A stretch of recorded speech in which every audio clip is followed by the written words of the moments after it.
Terima kasih Anda masih menyaksikan live update.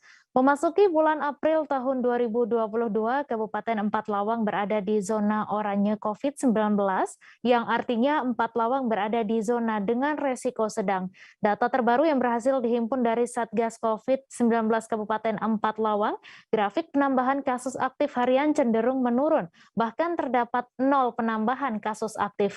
Untuk info selengkapnya akan disampaikan rekan Sahri, wartawan Tribun Sumsel yang kini sudah terhubung bersama kami. Silakan Sahri.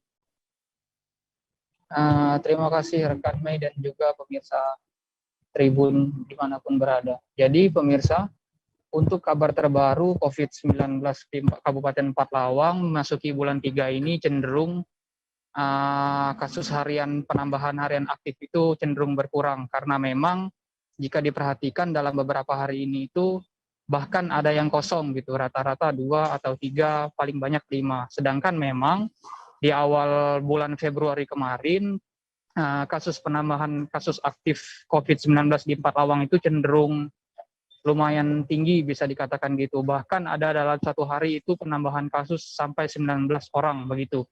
Nah, adapun untuk info terbaru, data terbaru per hari ini yang berhasil tadi kami himpun dari Satgas Satuan Gugus Tugas COVID-19 Kabupaten Empat Lawang disampaikan jika saat ini untuk kasus aktif COVID-19 di Kabupaten Empat Lawang ada sebanyak 95 kasus.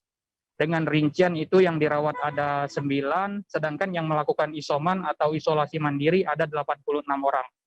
Nah, untuk info lebih lanjutnya, lebih rinci, untuk kasus kumulatif COVID-19 di Kabupaten Empat Lawang sejak awal masa pandemi itu ada sebanyak 577 kasus dengan rincian sembuh 447, meninggal 35, dan kasus aktif atau dalam proses saat ini 95.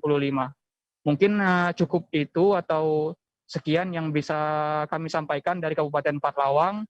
Kami kembalikan ke studio dan rekan Mei. Terima kasih. Jangan lupa subscribe, share, komen, dan like ya.